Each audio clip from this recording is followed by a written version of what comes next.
ઉત્તરાયણ પર્વે કચ્છના લોકોને પતંગ ઉડાવવાના ઉમંગ સાથે જીભના સ્વાદ માટે પણ ખાસ બની રહે છે.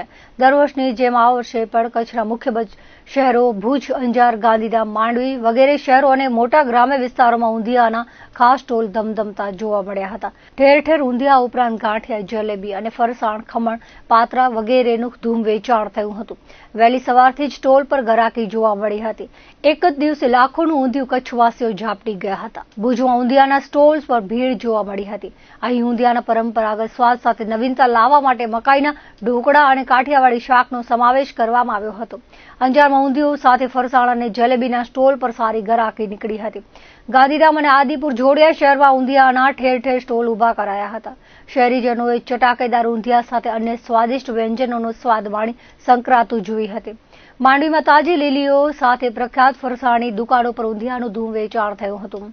માધાપર, સુખપર વગેરે મોટા ગ્રામીણ વિસ્તારોમાં પણ લોકોએ ઊંધિયાનો આનંદ માણ્યો હતો.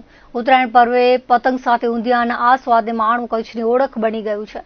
માત્ર કચ્છના લોકો જ નહીં, પરંતુ બહારથી આવેલા પ્રવાસીઓએ પણ કચ્છના પરંપરાગત ઊંધિયાની મજા લીધી હતી.